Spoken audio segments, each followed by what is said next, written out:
पाशा साहब, आपसे ज़रा अभी प्रोग्राम के पहले हिस्से में आबिद ज़ुबैरी साहब हमारे साथ थे और वो कह रहे थे ये जो फैसला है ये बिल्कुल ठीक है, इसमें कोई ख़राबी नहीं है, लेकिन आपका मैं ज़रा व्यू पॉइंट जानना चाहूँगा इसको लेकर। और इसकी जो कुछ शिकें थीं जो इस आइन की, जो मैंने अपने प्रोग्राम के पहले हिस्से में पढ़ दी थी, उसमें उसको लेकर अच्छा पहले मुझे सबसे पहले आप ये बताइएगा, ये जो आज इन्होंने कलअदम सुप्रीम कोर्ट के उसी 3 रुकनी बेंच ने इस को कलअदम करार दिया है जिसने पहले इसको कलअदम किया था, इस पर आपका क्या व्यू पॉइंट है?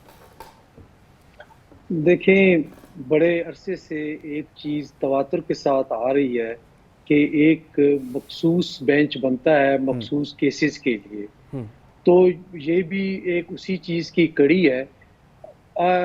अगर आप इसको शिकवार देखें तो एक एक चीज़ में आपको ये नज़र आएगा कि इसमें आम लिटिगेंट को और वकील को फ़ायदा है। इसमें कोई ऐसी चीज़ नहीं है जिसमें लिटिगेंट्स के लिए कोई नुकसान हो, डिले का हो या क्या हो।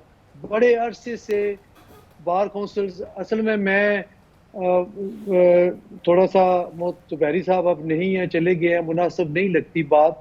मैं bar council, Punjab bar council का भी मेंबर रहा, वहाँ भी चेयरमैन रहा, हाई कोर्ट बार का भी प्रेसिडेंट, अब पाकिस्तान बार काउंसिल में, तो मुझे थोड़ी सी इसकी तारीख पता है कि बार काउंसिल्स जो है वो एक तवातर के साथ ऑलमोस्ट 2 डिकेड से मुतालबा करती आ रही है कि 184(3) में अपील का हक मिलना चाहिए। देखिए, एक केस अगर सिविल कोर्ट में काबिल समाअत हो सकता है, उसको अपील अगर का कि सुप्रीम रिव्यू कोर्ट का? ऑफ पाशा पाकिस्तान, साहब, अपील का हक मिलना चाहिए या रिव्यू का?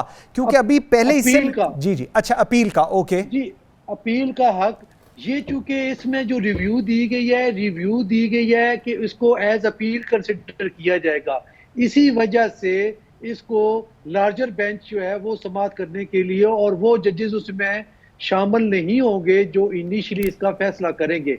मसलन आज ये 3 रुकनी बेंच ने एक फैसला किया है, अगर इसकी अपील रिव्यू प्रोवाइडेड इस एक्ट के तहत अगर बनती थी तो वो इससे लार्जर बेंच होगा, और जिसमें ये 3 जज साहबान शामिल नहीं होंगे तो वो उसको रिव्यू अपील की सूरत में होगा। तो ये इसमें दिया गया था। और आप देखें कि सिविल जज का केस अगर cognizance supreme court of Pakistan ले लेती है, हाँ जी, तो फिर 3 फोरम तो जाया हो गए नीचे।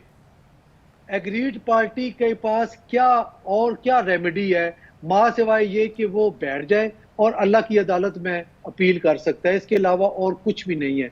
तो ये तो इस दुनिया की तमाम अदालतें जो हैं जो उसके लिए बनी थी, वो सारे जो फोरम उसके लिए बंद हो गए थे और वो फिर आ गए।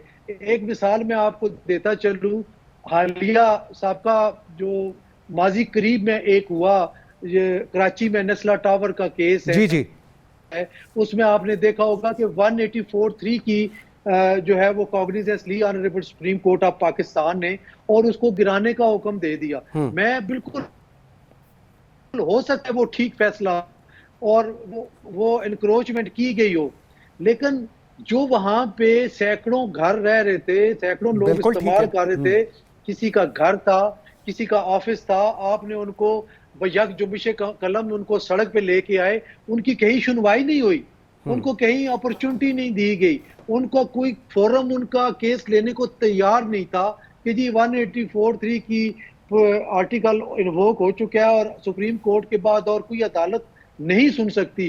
तो देखिए, ये उन जैसे लोगों के लिए रास्ता खोला गया कि वो आए, वो अपना बयान करें।